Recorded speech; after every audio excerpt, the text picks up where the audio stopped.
हो, आपल्या पाठीमागे बघतायत आपण की ही तांसा नदी आहे, ही दुतर्फा भरून वाहत आहे। या सततच्या पावसामुळं आज ही पूर परिस्थिती निर्माण झालेली। इथली ही जनता आहे, ह्या प्रचंड यांच्यावर एक प्रसंग ओढावलेला आहे की ह्या पूर परिस्थितीमुळे त्यांच्या घराघरामध्ये पाणी गेलेलं आहे, दुकानामध्ये पाणी गेलेलं आहे। आणि ही पूर परिस्थिती झाल्यामुळं आपल्याला आपल्या फाउंडेशनची ही सगळी टीम, ही सगळे माझे युवक सगळे आज मदतीसाठी आलेले आहेत।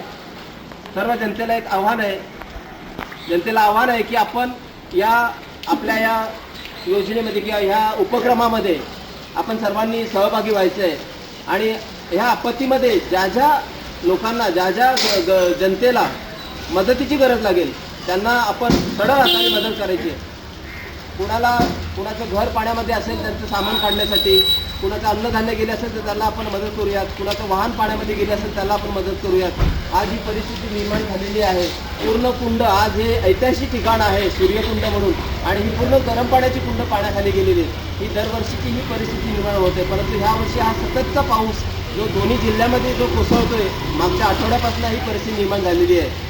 आज आपण बघतोय आपल्या पाठीमागे ह्या एवढा पूर परिस्थिती आहे।